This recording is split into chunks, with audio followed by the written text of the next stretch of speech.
News, सच जरूरी है। नमस्कार दर्शकों, ये है MNS न्यूज नेटवर्क। मैं हूं आपके साथ आरती। आइए देखते हैं आज की कुछ खास खबरें। श्रावणी मेला को लेकर देवघर डीसी ने की बैठक। 20 जून तक सभी सुविधाओं को दुरुस्त करने का निर्देश। श्रावणी मेले में श्रद्धालुओं से जुड़ी सभी सुविधाओं और तैयारियों को 20 जून 2023 तक हर साल में दुरुस्त कर ले कार्य में गुणवत्ता का खास ख्याल रखा जाए। यह निर्देश देवघर डीसी मंजुनाथ भजनश्री ने मंगलवार को समाहरणालय में आयोजित श्रावणी मेला की तैयारी की समीक्षा के दौरान दिए। उन्होंने काम कर रहे संवेदकों और एजेंसियों और विभिन्न विभागों के अधिकारियों को सख्त हिदायत दी कि कार्य की गुणवत्ता से कोई समझौता नहीं करे। सभी कार्यों मॉनिटरिंग के लिए जिला स्तरीय टीम बनाई जाएंगी। उन्होंने कहा कि मलमास के कारण इस बार 2 फेज में श्रावणी मेले के श्रद्धालुओं का आगमन होगा। भीड़ अप्रत्यक्ष होने की संभावना है, इसलिए उसी अनुरूप सुरक्षा और सुविधा की तैयारी कर ले। मेले के दौरान एक्टिव रह कार्य करने वाली एजेंसी व ठेकेदार। डीसी ने कहा कि जिला व पुलिस प्रशासन के साथ साथ सभी एजेंसी व ठेकेदारों का दायित्व बनता है कि यहाँ आने वाले श्रद्धालुओं को सुरक्षित व सुविधाजनक जलार्पण कराया जा सके। इसलिए सभी श्रद्धालुओं की सुरक्षा को ध्यान में रखते हुए एक्टिव मोड में गुणवत्तापूर्ण तरीके से कार्य को संपादित करें, ताकि किसी भी परिस्थिति में श्रद्धालुओं को जलार्पण, आवासन, पैदल चलने, बिजली, पेयजल आदि की कमी या सफाई की समस्याओं का सामना न करना पड़े। श्रद्धालुओं के कतार को सुव्यवस्थित करने के लिए जितने भी पंडालों बनाए जा रहे सभी हवादार व बेहतर हो, ताकि श्रद्धालुओं को पंडाल के अंदर किसी प्रकार की असुविधाओं का सामना नहीं करना पड़े। डीसी ने कहा कि श्रावणी मेला की तैयारियों में जुटे सभी संवेदकों का एक व्हाट्सएप ग्रुप बनाएं, ताकि जिला स्तर से जारी आदेशों का समय पर अनुपालन कराया जा सके एवं कार्य प्रगति की निगरानी भी की जा सके। बैठक में एसपी सुभाष चंद्र जाट ने सीसीटीवी में संबोधित एजेंसी के संवेदकों को निर्देश दिया कि पूरे मेला क्षेत्र में उच्च गुणवत्ता वाला सीसीटीवी लगाए, ताकि बेहतर मॉनिटरिंग की जा सके। साथ ही सारे सीसीटीवी फुटेज का बैकअप सुरक्षित रखें। उन्होंने कहा कि विद्युत तारों को पीवीसी पाइप से ढक दे।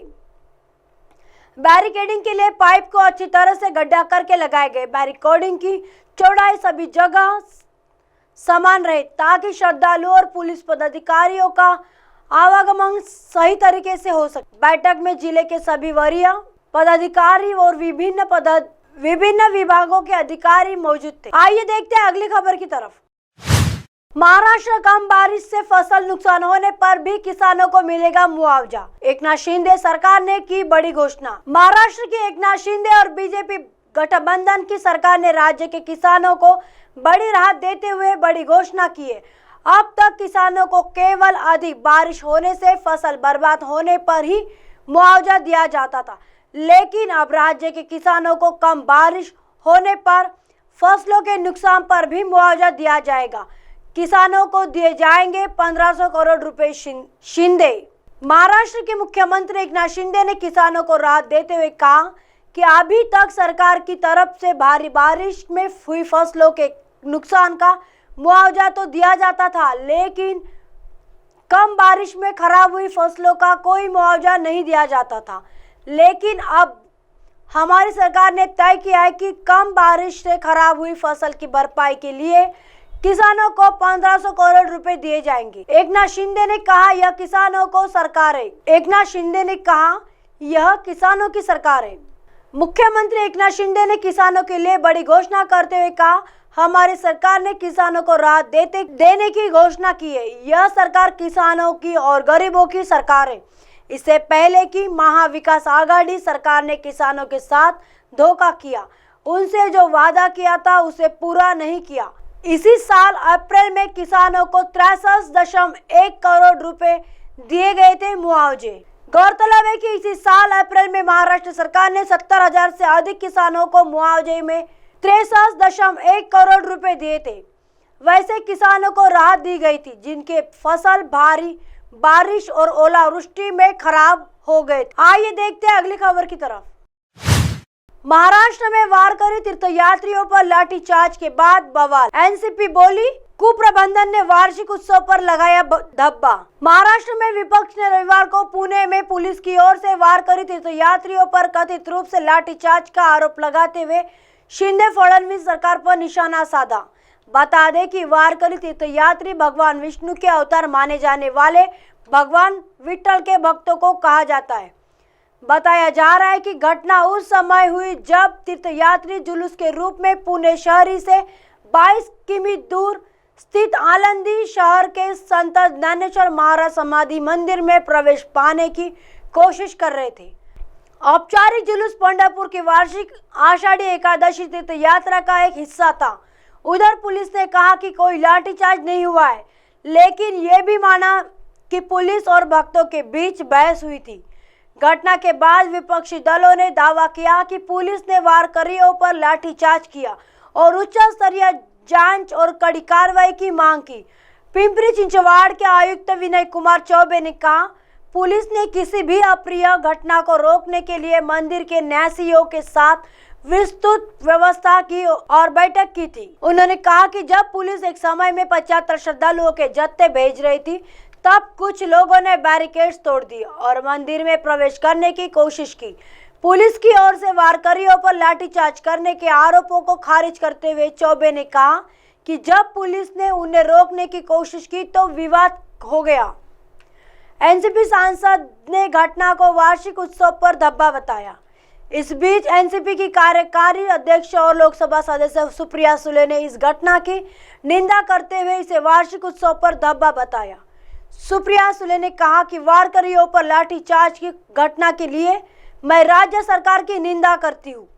इतने सालों में ऐसा कभी नहीं हुआ। तीर्थ यात्रा पंढरपुर के लिए पिछले कुछ सदियों से एक परंपरा रही है और प्रशासन के कुप्रबंधन ने इस वार्षिक उत्सव पर एक धब्बा लगा दिया। महाराष्ट्र कांग्रेस के अध्यक्ष नाना पटोले ने उच्च स्तरीय जांच और दोषियों के खिलाफ सख्त कार्रवाई की मांग की। वहीं एनसीपी के राष्ट्रीय प्रवक्ता क्लाइंट कास्ट्रो ने इस घटना को शर्मनाक बताया। शिवसेना यूबीटी के नेता उद्धव ठाकरे ने कहा, ओहो, हिंदुत्व सरकार के ढोंग का पर्दाफाश हो गया। मुखौटे गिर गए, औरंगजेब अलग क्या था, मुगलों ने महाराष्ट्र में पुनर्जन्म लिया। उधर एनसीपी नेता छगन भुजबल ने कहा कि श्री क्षेत्र आलंदी में जिस तरह से पुलिस ने वारकरी बंधुओं पर लाठियां बरसाई वह बहुत ही अपमानजनक है। वारकरी संप्रदाय की नींव रखने वाले महान संत ज्ञानेश्वर महाराज की उपस्थिति में वारकरी भाइयों का यह अपमान अत्यंत निंदनीय है। वारकरी संप्रदाय वारकरी बंधुओं के प्रति सरकार की कोई जिम्मेदारी है या नहीं। फडणवीस ने लाठीचार्ज से किया इनकार। महाराष्ट्र के उप मुख्यमंत्री और भाजपा नेता देवेंद्र फडणवीस ने लाठीचार्ज की किसी भी घटना से इनकार किया। फडणवीस ने कहा कि वारकरी समुदाय पर कोई लाठीचार्ज नहीं हुआ। उन्होंने कहा उन्होंने बैरिकेड्स तोड़ दिए और पुलिस ने उन्हें रोकने की कोशिश की। इस दौरान कुछ पुलिसकर्मी घायल हो गए। अब आप हमारे चैनल को आपके मोबाइल पर भी देख सकते हैं। मोबाइल ऐप पर देखने के लिए प्ले स्टोर से MNS news TV app download करें। Insta, link, Twitter, iQOO, Facebook और कई सोशल मीडिया के प्लेटफॉर्म पर हमारा चैनल उपलब्ध है। आप इसे यूट्यूब पर भी देख सकते हैं। आप हमारे चैनल को लाइव भी देख सकते हैं www.mnsnewstv.com पर। फिलहाल वक्त चला दर्शकों ब्रेक का। ब्रेक से लौटने के बाद देखिएगा देश और दुनिया की तमाम खबरें। बने रहिए MNS न्यूज पर। नमस्कार।